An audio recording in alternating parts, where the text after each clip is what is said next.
നോമ്പ് കാലഘട്ടം, ചെന്നായ്ക്കളിൽ നിന്നും അകന്ന് ഇടയനോട് ചേർന്ന് ആയിരിക്കുന്ന കാലഘട്ടം.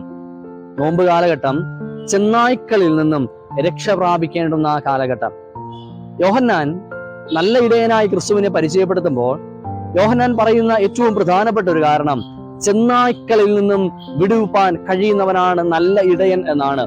കാരണം നമ്മെ ഉപദ്രവിക്കുവാൻ കടന്നു വരുന്ന ചെന്നായ്ക്കളുടെ മധ്യേ തന്റെ രക്തം ചിന്തി നമ്മെ വീണ്ടെടുക്കുവാൻ തയ്യാറാകുന്ന നല്ല ഇടയൻ. എന്നെ കേൾക്കുന്ന ദൈവജനമേ, ഈ നോമ്പിന്റെ കാലഘട്ടം നല്ല ഇടയനെ തിരിച്ചറിയേണ്ടുന്ന, ചെന്നായ്ക്കളെ തിരിച്ചറിയേണ്ടുന്ന കാലഘട്ടമാണ്.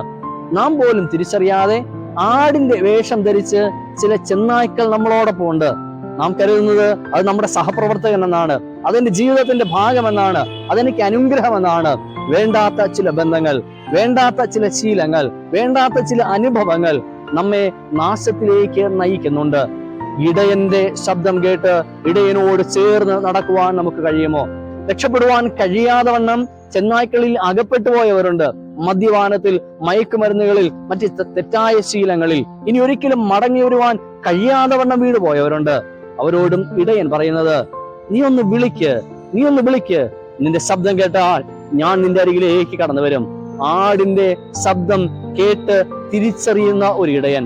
എന്നെ കേൾക്കുന്ന ദൈവജനമേ, ഇടയനോട് ചേർന്ന് നടപ്പാൻ, ചെന്നായ്ക്കളെ തിരിച്ചറിയുവാൻ, ഇടയനിലൂടെ ലഭ്യമാകുന്ന വിടുതലിന്റെ രക്ഷയുടെ അനുഭവത്തിലേക്ക് പ്രവേശിപ്പാൻ ഈ നോമ്പ് കാലഘട്ടം ദൈവം നമ്മെ ഒരുക്കുമാറാകട്ടെ, അനുഗ്രഹിക്കുമാറാകട്ടെ. ആമേൻ.